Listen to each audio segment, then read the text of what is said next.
Putting, one of the first things that we want to figure out in putting is how do you move the putter intuitively and instinctively, because whether we like it or not, when we feel pressure and have that putt to make on the final green, we're going to move it the way we move it, instinctively and intuitively. And if we're trying to do it differently than that, we're going to get in trouble.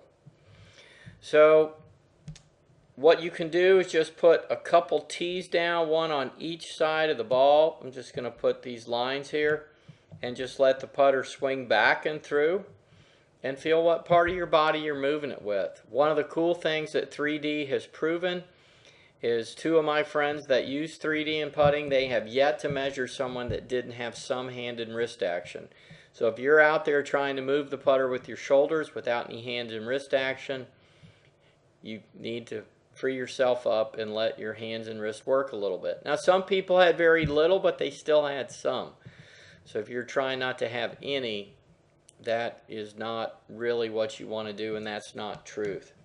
So just swing the putter back and figure out, do you move it with your arms? Which arm moves it more than the other? Your hands.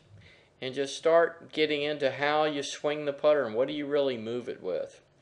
The second thing is we want to look at, are you a linear putter or a non-linear putter? So what does that mean? Well, a linear putter sees things in a straight line. A non-linear putter is going to see the curve.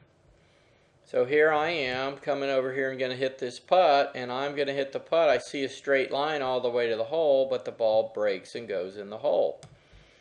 Over here on the right, now someone is seeing this whole curvature of the break.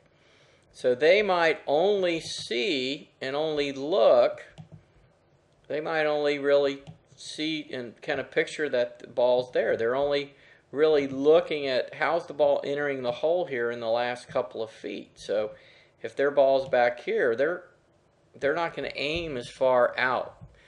And Mike Shannon has done a lot of work with optometrists. They worked with Payne Stewart and Mark O'Meara in the beginning at Alworth, and they figured out that both of those guys were non-linear putters. They saw curves. They aimed straight putts very well, and putts that broke a foot, they only aimed about 6 inches outside the hole. They didn't play as much break. So you want to figure out, are you linear or non-linear? Now another thing is, a lot of people think that you've got to go through the putter a long way. Here are some tees in the green, and you're going to see that I'm just going to let this putter swing and let it crash into the tees.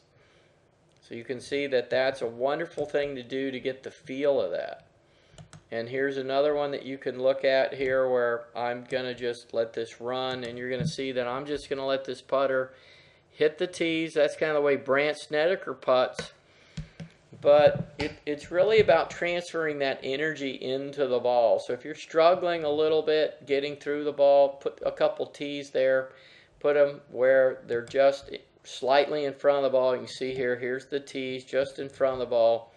And feel that putter crashing into the ball. Then lastly, getting your setup correct with some weight in your front foot and a little bit of forward shaft lean. You've got to control the path and the club face. You've got to control the rhythm and tempo, and then mental focus. Those are really all the keys to good putting. And I really believe that if you're someone that during the action of the stroke or making the putt, you're going to make a lot of putts. So really work on these keys. Figure out how you move the putter. Figure out if you're linear or non-linear. And just really work on that, work on your setup, and hopefully you start making more putts. For more information, visit my website, LarryRinker.com.